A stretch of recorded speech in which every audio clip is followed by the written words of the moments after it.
নমস্কার, দেখছেন কলকাতা টিভি। আপনাদের সঙ্গে আমি ইন্দ্রাণী। শুরু করছি আরো 12। গতকাল পাণ্ডবেশ্বরে যুবকের দেহ উদ্ধার করতে গিয়ে আক্রান্ত হয় পুলিশ এবং সেই ঘটনায় রীতিমতো উত্তেজনা ছড়ায়। তবে আজও থমথমে এলাকা, পুলিশের টহলদারি চলছে, বিভিন্ন জায়গায় পুলিশ পিকেট বসানো হয়েছে। গতকাল পাণ্ডবেশ্বরে পুলিশ আক্রান্ত হয়েছিল এবং আজকের পরিস্থিতি একেবারে থমথমে রয়েছে। জায়গায় জায়গায় চলছে পুলিশের টহলদারি। দেখাচ্ছে আপনাদের সেই ছবি। গুরুত্বপূর্ণ এলাকায় পুলিশ পিকেট বসানো হয়েছে এবং নিরাপত্তা যথেষ্ট বাড়ানো হয়েছে।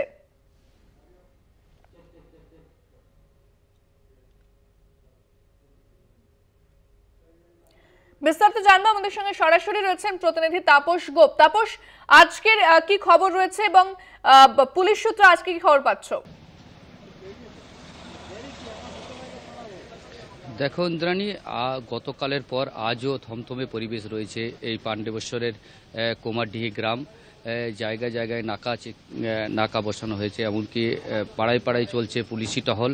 তুমি জানো গতকাল যে ঘটনা ঘটে, যে বাড়ি থেকে যুবকের দেহ উদ্ধার হয়, সেই দেহ উদ্ধারের পরেই ক্ষোভে ফেটে পড়ে স্থানীয়রা এবং ক্ষোভে ফেটে পড়ার পরেই যেটা অভিযোগ করছে, যখন যুবককে এই বাড়ি থেকে নিয়ে যাওয়া হয় পুলিশ তাদেরকে জানায়নি, যার ফলেই পুলিশের উপর ইটবৃষ্টি শুরু হয়। ইটবৃষ্টির ফলে মাথা ফাটে ডিসি ইস্ট অভিষেক গুপ্তা এবং এসিপি সহ বেশ কয়েকজনের। এখন যে পরিস্থিতি, যেটা পুলিশের কাছ থেকে আমরা জানতে পারছি, গতকালের ঘটনায় পুলিশের পর হামলা এবং ভাঙচুরের ঘটনায় 15 জনকে গ্রেপ্তার করে এবং যুবকের যে মৃতদেহ উদ্ধার হয় যে বাড়ি থেকে, সেই বাড়ি থেকেও সেই বাড়ির 2 জনকে এখনও পর্যন্ত গ্রেপ্তার করেছে। তাদের কিছুক্ষণের মধ্যে দুর্গাপুর আদালতে পেশ করা হবে। তবে এখনও পরিস্থিতি থমথমে রয়েছে ইন্দ্রাণী, এটা বলা যেতেই পারে। যুবকের পরিবারের তরফ থেকে কি বলা হচ্ছে তাপস? দেখো ইন্দ্রাণী, তার পরিবারের পক্ষ থেকে গতকালও আমরা তাদের পরিবারের সঙ্গে কথা বলছিলাম। তারা মানে দৃষ্টান্তমূলক শাস্তি চাইছে যারা এই ঘটনাটা ঘটিয়েছে। যদি যদি যদি অন্য কোনো ব্যাপারও থাকে, তারা বলছে যে অন্য ব্যাপার থাকে তাহলে বলে দিতে, তাদের ছেলেকে মারলো কেন, তারা এই ধরনের একটা অভিযোগ করছে। দৃষ্টান্তমূলক যাতে শাস্তি হয় তারই আবেদন জানিয়েছে পুলিশের কাছে। ইন্দ্রাণী, ধন্যবাদ তাপস। আমাদের সঙ্গে সরাসরি ছিলেন প্রতিনিধি তাপস গোপ। আজও পরিস্থিতি একেবারে থমথমে, এলাকায় এলাকায় চলছে পুলিশের টহলদারি, পুলিশ পিকেট বসানো হয়েছে এবং এই ঘটনায়, ভাঙচুর হামলার ঘটনায় এখনো পর্যন্ত 15 জনকে গ্রেফতার করা হয়েছে। তার মধ্যে 2 জন সেই যুবকের পরিবারের সদস্য রয়েছেন।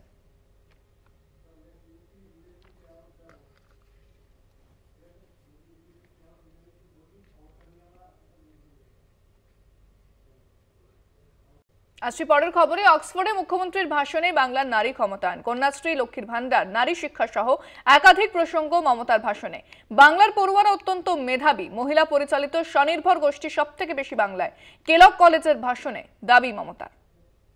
Every caste, every creed, every communities, every religions, we love each other. We are happy to meet all the festivals together. We don't have any discrimination. If I die also, before my death, I want to see the unity. Unity is our strength and divide is fall. It is Swami Vivekananda said. Set up so many hospitals, multi-super hospitals, mother and child hub, and we will appreciate where there is a deep jungles, there is an isolated area, there is a sea. In our state, food is totally free. Lakshmi Bhandar, it is to help the financially every month to the women as a gesture. Even we give the pension, even this Lakshmi Bhandar program, I am telling you, cash support to the women, it will continue till that lady is alive. Our students are very talented. Wherever you go, you will find out them. Their talent is excellent. But they have to get the scholarship for the education. It's very difficult. In our state, I started giving Konyasri, means girl child scholarship. They started from school, they get Konyasri scholarship. College, they get the Konyasri scholarship. And university also they get the Kanyasri scholarship. Means girl child education scholarship. More than 1 crore, 1 billion students. The girl child. And that's why our dropout rate is only maybe about 2%. Earlier it was about 30%, 40%. Now it became just zero, minus. একের পর এক ভুয়ো caste certificate ব্যবহারের অভিযোগ, গত 1.5 বছরে জাল করার অভিযোগে বাতিল 1400 কাস্ট সার্টিফিকেট জালের অভিযোগে দুজনের বিরুদ্ধে শাস্তিমূলক পদক্ষেপ, আরও কয়েকজন অফিসার স্ক্যানারে রয়েছেন, এমনটাই নবান্ন সূত্রে খবর।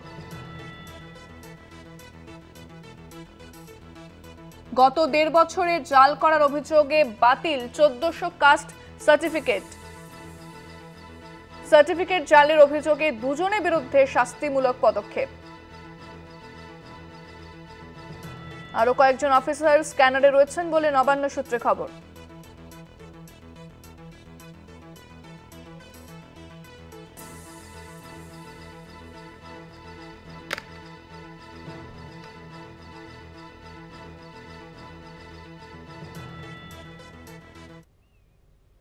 আদালতে দ্বারস্থ অর্জুন সিং, বিরোধী দলে আছেন বলেই তার বিরুদ্ধে এফআইআর এবং পুলিশি তল্লাশি চলছে। দ্রুত শুনানি চেয়ে আবেদন হাইকোর্টে, মামলা করার অনুমতি বিচারপতি তীর্থঙ্কর ঘোষের। বিরোধী দলে আছেন বলেই এফআইআর দায়ের, পুলিশি তল্লাশি, এমনটাই দাবি করেছেন অর্জুন সিং এবং তিনি হাইকোর্টের দ্বারস্থ হয়েছেন। দ্রুত শুনানি চেয়ে হাইকোর্টে আবেদন করেছেন।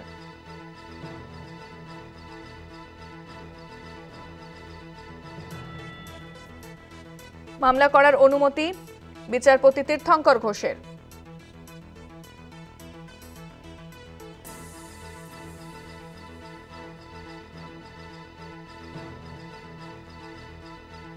আদালতের দ্বারস্থ অর্জুন সিং, বিরোধী দলে আছেন বলে এফআইআর দায়ের, পুলিশের তল্লাশি। দ্রুত শুনানি চেয়ে আবেদন হাইকোর্টে, মামলা করার অনুমতি বিচারপতি তীর্থঙ্কর ঘোষের।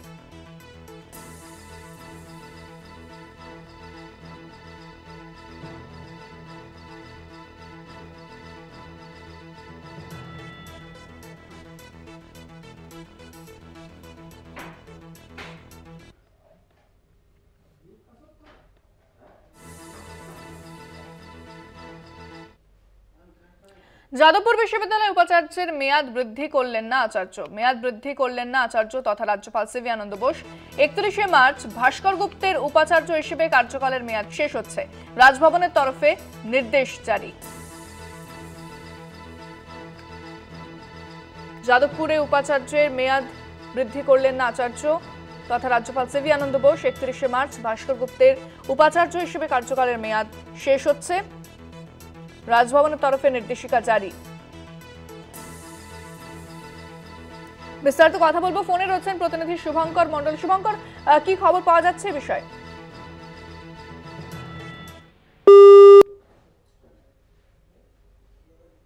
শুভঙ্কর, শোনা যাচ্ছে? আমাদের সঙ্গে যোগাযোগ বিচ্ছিন্ন হয়ে গিয়েছে। তবে যে খবরের দিকে নজর রেখেছে, 31শে মার্চ ভাস্কর গুপ্তের উপাচার্য হিসেবে কার্যকালের মেয়াদ শেষ হচ্ছে এবং রাজভবনের তরফে নির্দেশ জারি করা হয়েছে। এমনটাই যাদবপুরের উপাচার্যের মেয়াদ বৃদ্ধি করলেন না আচার্য। যাদবপুর বিশ্ববিদ্যালয়ের উপাচার্যের মেয়াদ বৃদ্ধি করলেন না আচার্য।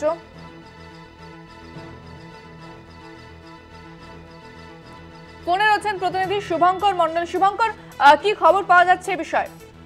দেখো, তোমায় জানিয়ে রাখি, যাদবপুর বিশ্ববিদ্যালয়ের যিনি উপাচার্য অর্থাৎ অন্তর্বর্তীকালীন উপাচার্য ভাস্কর গুপ্ত, তার মেয়াদ আর বৃদ্ধি করলেন না আচার্য তথা রাজ্যপাল সিভি আনন্দ বোস। এবং তোমায় জানিয়ে রাখি, গত বছর অর্থাৎ 2024 সালের 20শে এপ্রিল তাকে অন্তর্বর্তীকালীন উপাচার্য হিসাবে যাদবপুর বিশ্ববিদ্যালয়ের দায়িত্ব দিয়েছিলেন আচার্য তথা রাজ্যপাল সিভি আনন্দ বোস। সেই দায়িত্ব থেকে তাকে কিন্তু অর্থাৎ নতুন করে আর মেয়াদ বৃদ্ধি তার করা হয়নি। 31শে মার্চ তার দায়িত্ব শেষ হচ্ছে, অন্তর্বর্তীকালীন উপাচার্য পদের দায়িত্ব শেষ হচ্ছে ভাস্কর গুপ্তর, এবং তার জন্য কিন্তু তার আর মেয়াদ বৃদ্ধি করা হয়নি। আচার্যের দপ্তর থেকে যে নির্দেশ জারি করা হয়েছে, সেই নির্দেশ ইতিমধ্যেই বিশ্ববিদ্যালয়ের রেজিস্ট্রারের কাছে পাঠানো হয়েছে। তবে তোমায় জানিয়ে রাখি যে যাদবপুর বিশ্ববিদ্যালয়ের স্থায়ী উপাচার্য পদের যে প্যানেল ছিল, অর্থাৎ সার্চ কমিটি মারফত যে প্যানেল তৈরি করা হয়েছিল তার মধ্যে শীর্ষে নাম কিন্তু ভাস্কর গুপ্তের ছিল। মনে করা হচ্ছিল যে ভাস্কর গুপ্তকে পার্মানেন্ট বা বলা যেতে পারে স্থায়ী উপাচার্য হিসাবে নিয়োগ করা হবে, কিন্তু সেটি আচার্য তথা রাজ্যপাল সিভি আনন্দ বোস তিনি করলেন না। তিনি যেটি করলেন যে অন্তর্বর্তী উপাচার্য হিসাবে বা অন্তর্বর্তীকালীন উপাচার্য হিসাবে তার যে মেয়াদ ছিল তারপরে তাকে কিছুটা মেয়াদ বৃদ্ধি করে এই বছর চলতি বছর 2025-এর 31শে মার্চ পর্যন্ত তার মেয়াদ ছিল। সেই মেয়াদের পর কিন্তু নতুন করে তাকে এক্সটেনশন দেওয়া হলো না, অর্থাৎ তার মেয়াদ আর বৃদ্ধি করা হলো না। কার্যত বলা যেতে পারে ইন্দ্রাণী যে যাদবপুর বিশ্ববিদ্যালয় কিন্তু এপ্রিল মাস থেকে একেবারে উপাচার্য শূন্য হিসেবেই থাকবে। আদতেও রাজ্যপাল কোনোভাবেই কোন স্থায়ী উপাচার্য এক্ষেত্রে নিয়োগ করেন কিনা সেটি কিন্তু দেখার, কেননা বেশ কিছু বিশ্ববিদ্যালয় রয়েছে যেরকম যাদবপুর বিশ্ববিদ্যালয়, সেই সঙ্গে সঙ্গে কলকাতা বিশ্ববিদ্যালয়, সেই সঙ্গে সঙ্গে রবীন্দ্র ভারতী বিশ্ববিদ্যালয়। এই বিশ্ববিদ্যালয়গুলোতে কিন্তু এখনো পর্যন্ত অন্তর্বর্তীকালীন উপাচার্য দিয়েই চলছে, স্থায়ী উপাচার্য নিয়োগ হয়নি। অন্যান্য বিশ্ববিদ্যালয়গুলোতে রাজ্যের অন্যান্য যে 30 থেকে 32টি বিশ্ববিদ্যালয় রয়েছে বেশিরভাগ বিশ্ববিদ্যালয় কিন্তু ইতিমধ্যেই উপাচার্য স্থায়ী পদের নিয়োগ হয়ে গিয়েছে। শুধুমাত্র হাতে গোনা কয়েকটি বিশ্ববিদ্যালয় যেখানে কিন্তু এখনো পর্যন্ত স্থায়ী পদের উপাচার্য নেই, যার মধ্যে যাদবপুর বিশ্ববিদ্যালয় অন্যতম। এবং সেখানে দেখা গেল অন্তর্বর্তীকালীন উপাচার্য ভাস্কর গুপ্ত, তার কার্যকালের মেয়াদ 31শে মার্চ শেষ হচ্ছে এবং সার্চ কমিটির যে প্যানেল ছিল সেখানে তার নাম একেবারে শীর্ষে ছিল। 3 জন যে প্রতিনিধি তার মধ্যে প্রথম কিন্তু তার নাম ছিল, কিন্তু তারপরেও দেখা গেল তাকে স্থায়ী পদের উপাচার্য তো করাই হলো না। এমনকি তার কার্যকালের যে মেয়াদ 31শে মার্চের পর আর বৃদ্ধি করা হলো না এবং রেজিস্ট্রারের কাছে এই মর্মে ইতিমধ্যেই সে নির্দেশ পাঠানো হয়েছে। অর্থাৎ এপ্রিল মাস থেকে যাদবপুর বিশ্ববিদ্যালয় কার্যত উপাচার্যহীন বা উপাচার্য বলা যেতে পারে কার্যত অভিভাবকহীন হয়ে পড়বে যাদবপুর বিশ্ববিদ্যালয়। ধন্যবাদ শুভঙ্কর।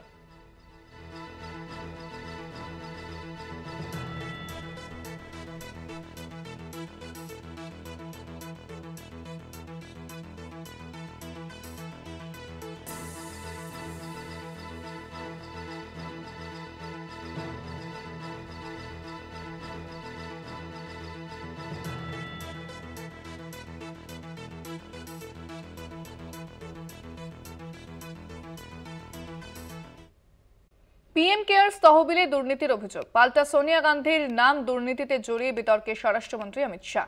শাহের বিরুদ্ধে স্বাধিকার ভঙ্গের নোটিশ কংগ্রেসের, অভিযোগ ভিত্তিহীন, দাবি হাত শিবিরের। নিজেদের পিঠ বাঁচাতে কংগ্রেস আমলের দুর্নীতিকে হাতিয়ার কেন্দ্র সরকারের। পিএম কেয়ার্স তহবিলে দুর্নীতির অভিযোগ উঠতেই সোনিয়া গান্ধীর নাম দুর্নীতিতে জড়িয়ে বিতর্কে স্বরাষ্ট্রমন্ত্রী অমিত শাহের বিরুদ্ধে স্বাধিকার ভঙ্গের নোটিশ দিল কংগ্রেস। হাত শিবিরের দাবি, সোনিয়ার বিরুদ্ধে অমিত শাহ যে অভিযোগ করেছেন তা ভিত্তিহীন। সম্প্রতি সংসদে বিপর্যয় মোকাবিলা বিল নিয়ে বিরোধীদের প্রশ্নের জবাব দিতে গিয়ে শাহ বলেন, পিএম কেয়ার্স এনডিএ সরকারের আমলে তৈরি হয়েছিল, আর প্রধানমন্ত্রী জাতীয় বিপর্যয় মোকাবিলা তহবিল তৈরি হয়েছিল কংগ্রেস আমলে। কংগ্রেস আমলে শুধু একটা পরিবার সবটা নিয়ন্ত্রণ করত। এরপর নাম না করে সোনিয়াকে নিশানা করেন শাহ। স্বরাষ্ট্রমন্ত্রী বলেন, একজন কংগ্রেস নেত্রী সরকারি এই তহবিলের তদারকি করতেন, গোটা দেশ সেসব দেখেছে। এরপরেই কংগ্রেসের নিশানায় পড়েন স্বরাষ্ট্রমন্ত্রী। কংগ্রেস নেতা জয়রাম রমেশ দাবি করেন, অমিত শাহ নিজের ভাষণে সোনিয়া গান্ধীর নাম নেননি ঠিকই, কিন্তু বারবার বুঝিয়ে দিয়েছেন তার অভিযোগের তীর সোনিয়ার দিকেই। অমিত শাহের অভিযোগ ভিত্তিহীন এবং রাজনৈতিক উদ্দেশ্য প্রণোদিত। কংগ্রেসের সংসদীয় দলনেত্রীকে বদনাম করার চেষ্টা করছেন স্বরাষ্ট্রমন্ত্রী। সংসদে দাঁড়িয়ে এই মিথ্যাচার স্বাধিকার ভঙ্গের শামিল। এরপরেই রাজ্যসভার চেয়ারম্যানকে স্বাধিকার ভঙ্গের নোটিশ দেয় সংসদের বিরোধী দল। এর আগেও অমিত শাহর বিরুদ্ধে স্বাধিকার ভঙ্গের অভিযোগ এনেছিল কংগ্রেস, যদিও তাতে কাজের কাজ কিছু হয়নি। ওই প্রস্তাব নিয়ে আলোচনারও অনুমতি দেননি স্পিকার। কলকাতা টিভি। মায়ানমারে ভয়াবহ ভূমিকম্প, রিক্টার স্কেলে ভূমিকম্পের মাত্রা 7.2। বেলা 11:50 কম্পন অনুভূত হয় কলকাতা সহ জেলাগুলিতে। ভূমিকম্পের উৎসস্থল মায়ানমারের মান্ডালে বলে জানা যাচ্ছে এবং কলকাতা সহ জেলাগুলিতে কম্পন অনুভূত হয়, যার জেরে আতঙ্কের সৃষ্টি হয়। স্বাভাবিকভাবেই বাড়ি এলাকা ছেড়ে সবাই বেরিয়ে আসেন বাড়ি ছেড়ে। শঙ্খ বাজাতে দেখা যায় স্থানীয় বাসিন্দাদের, তারা বাড়ি থেকে বেরিয়ে এসে শঙ্খ বাজান। ভূমিকম্পের উৎসস্থল মায়ানমারের মান্ডালয়, কলকাতা সহ জেলাগুলিতে কম্পন অনুভূত বলে জানা যাচ্ছে। রিক্টার স্কেলে কম্পনের মাত্রা 7.2।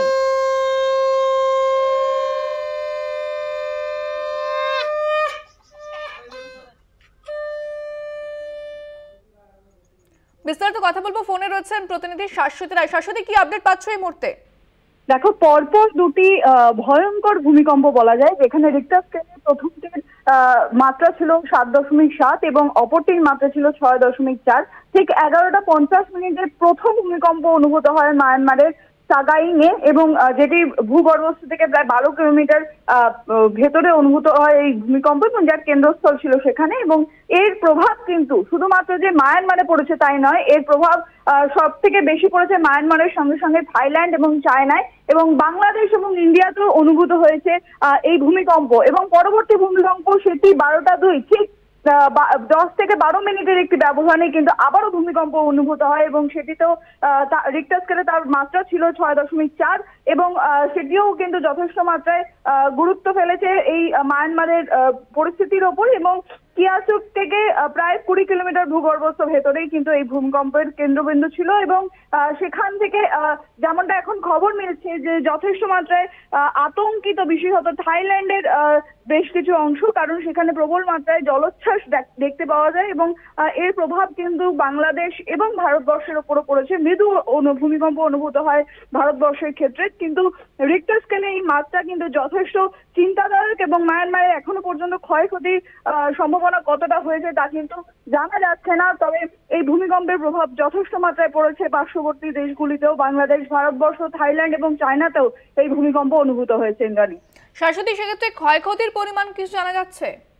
দেখো, প্রবল পরিমাণে ক্ষয়ক্ষতি হওয়ার সম্ভাবনা রয়েছে, কারণ পরপর প্রায় 10 মিনিটের ব্যবধানেই রিক্টার স্কেলে যার মাত্রা যথেষ্ট মাত্রায় ছিল 7.7 এবং 6.4, সেক্ষেত্রে যে ভৌগোলিক গঠন সেই অনুযায়ী ক্ষয়ক্ষতির পরিমাণ কিন্তু যথেষ্ট হওয়ার কথা। তবে এখনো পর্যন্ত কত মানুষ আটকে পড়েছেন বা কারোর মৃত্যু হয়েছে কিনা সেই বিষয়ে সম্পূর্ণভাবে সুস্পষ্ট কোনো ধারণা নেই। তবে ক্ষয়ক্ষতির পরিমাণ যথেষ্ট মাত্রায় হতে পারে, কারণ বিশেষত শহরগুলি থেকে একেবারেই খুবই কম দূরত্বে ভূমিকম্পের কেন্দ্রবিন্দু রয়েছে, তাই ক্ষয়ক্ষতির মাত্রা কিন্তু যথেষ্ট পরিমাণে হওয়ার সম্ভাবনা রয়েছে।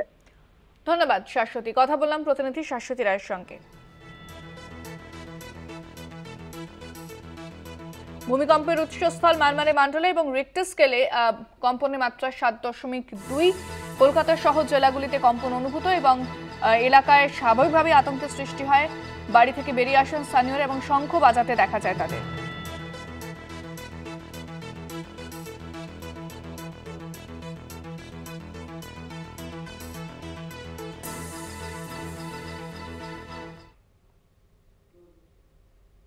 আরো 12 এখন এ পর্যন্তই। দেখতে পাচ্ছেন কলকাতা টিভি, রাত 3:07।